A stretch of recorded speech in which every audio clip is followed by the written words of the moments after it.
Welcome to One-on-One. I'm Steve Adubato. It's our pleasure to welcome for the first time Dr. Kevin Yao, who is a neurosurgical oncologist, Englewood Hospital and Medical Center. Good to see you, doctor. Thanks for having me. Explain what neurosurgical oncology is. It's someone like myself who specializes in the surgical treatment of brain and spine cancers and tumors. Okay. Now, is there something unique, or what is it that is unique about those particular kinds of tumors?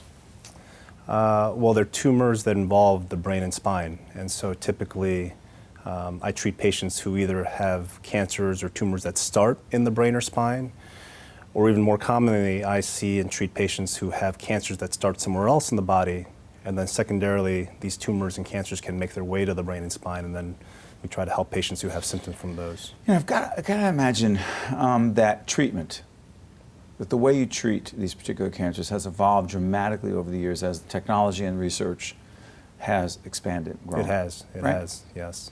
One of the areas, and I've seen a lot of literature on this, and I see some promotional pieces talking about TrueBeam radiotherapy. Mm-hmm. Yes. I see these huge machines in these ads. Okay, TrueBeam radiotherapy, it's groundbreaking. I'm thinking, okay, what is it? Mm-hmm. What difference does it make to the patient, and why do we need to know about this? Yeah. Well, I mean, just to give you an example for what I do, traditionally, say, half a century ago, the only way to really deal with a cancer that made its way to the brain, say someone had cancer in the lung that secondarily spread to the brain, the only way to do treatment for that kind of tumor was either what's called whole brain radiation, meaning you basically blanket the whole brain. The whole brain? The entire brain, not even just the area that had tumor, but the entire brain with a dose of radiation, hoping that that kind of general treatment would control the tumor. Hoping, right. Or a second option would be to do open brain surgery. So you can understand how... Open brain surgery? Yes, yes. For those of us who just hear that expression, but have absolutely no idea what the implications of that really could be, describe open brain surgery, then put in perspective this TrueBeam situation. Yes.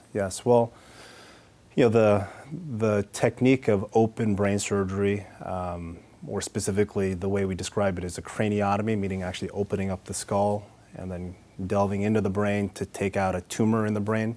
That technique has really evolved a lot over the past half century to century. But clearly, it's still invasive treatment where a patient has to be admitted, they have to be able to tolerate usually general anesthesia, all the stresses to the heart and lungs of having this major surgery done, as well as, obviously to take out a tumor that's in the brain, particularly if it's deep in the brain, that Isn't requires... there other tissue involved? Exactly, so that there is some manipulation of normal brain tissue to get at the tumor to take it out. How has it changed with the TrueBeam operation or the TrueBeam technology? So with TrueBeam technology, which is a form of radiosurgery, we can actually treat these brain tumors without open surgery, without an inpatient hospital stay, and without any manipulation really of the normal brain. How? Essentially what radiosurgery is focused beams of high-dose radiation, all focused on the three-dimensional nature of the tumor, meaning all these little beams of radiation essentially cone in on the tumor such that the tumor itself receives a really, really high dose of radiation that essentially kills it.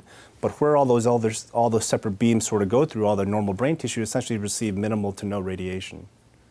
And the patient after this procedure, describe the recovery for this patient, doctor, post TrueBeam versus the other kinds of procedures you were talking about. Yes. So, following an open brain surgery, even in the most smooth... Give best case scenario. Yeah, best case scenario, a patient has this surgery done. Within a couple days, they're up and around moving, and so that by, say, like 3 days after the surgery, they're finally going home. But they're going home still with a pretty significant recovery period ahead of them, where they go home and still need to deal with managing the wound and really kind of regaining their strength, which all in all takes at least, I'd say, the next 2 to 4 weeks after open brain surgery. It's very different than radiosurgery. With radiosurgery, this is an outpatient ambulatory procedure, meaning we do all the planning ahead of time. Outpatient? Yes, ambulatory. So which that means is we do all the planning beforehand, so that we know exactly how we're going to do the treatment. They come in on the day of the treatment. We make sure they're situated just right on the radiation device. We actually do imaging at the time of the treatment so that we essentially can see the tumor with the radiation device and then target the tumor. And essentially the treatments are anywhere from a few minutes to maybe half an hour.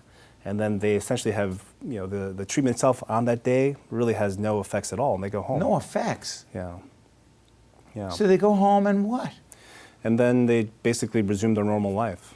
Side effects?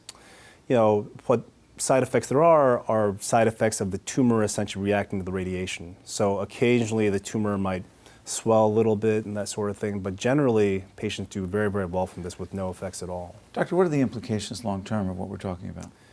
I mean, we're talking about a totally, revolutionary type of cancer treatment that essentially is non-invasive but highly effective. For you, but I'm curious about this. I asked you before we sat down to officially start the interview. When did you know that this was the field you wanted to go into? I think the first time I interacted with a cancer patient is the first time I really kind of decided this is what I wanted to do, because the relationship you form as a doctor with a cancer patient is very different. I mean, it's a long-term relationship where you really are, helping the patient with the most basic needs, and you essentially see the patient all the way through. Is it personal for you? It is. It is. It's personal for you. It is. I mean, you can't help but make it personal when you deal with cancer patients and try to help them. It really is. You don't buy the argument. It's interesting, without getting into an overly philosophical discussion. That's what Patch Adams, the real Patch Adams, because there wasn't just a movie, it's a real person, right? Yes, yes. And he said that to practice humanism in medicine, as our good friend Dr. Arnold Gold talked about, right? Who started the movement Yes. called humanism in medicine. He said you cannot take the empathy and compassion out of great clinical care. You believe That's that? right. I definitely do. I mean, there's nothing more rewarding than having just a routine checkup with one of my cancer patients that I've treated and just see that basically they have a totally clean bill of health, and they're so happy and they just resume their normal lives and they have their families there, and there's nothing more rewarding than that. Dr. Kevin Young, we are very proud and glad that you do what you do, and more importantly, your patients and their families are happy as well. Thank you so much. Thanks for having me. We appreciate it. Thank you. Stay with us one-on-one with fascinating people. We'll be right back right after this.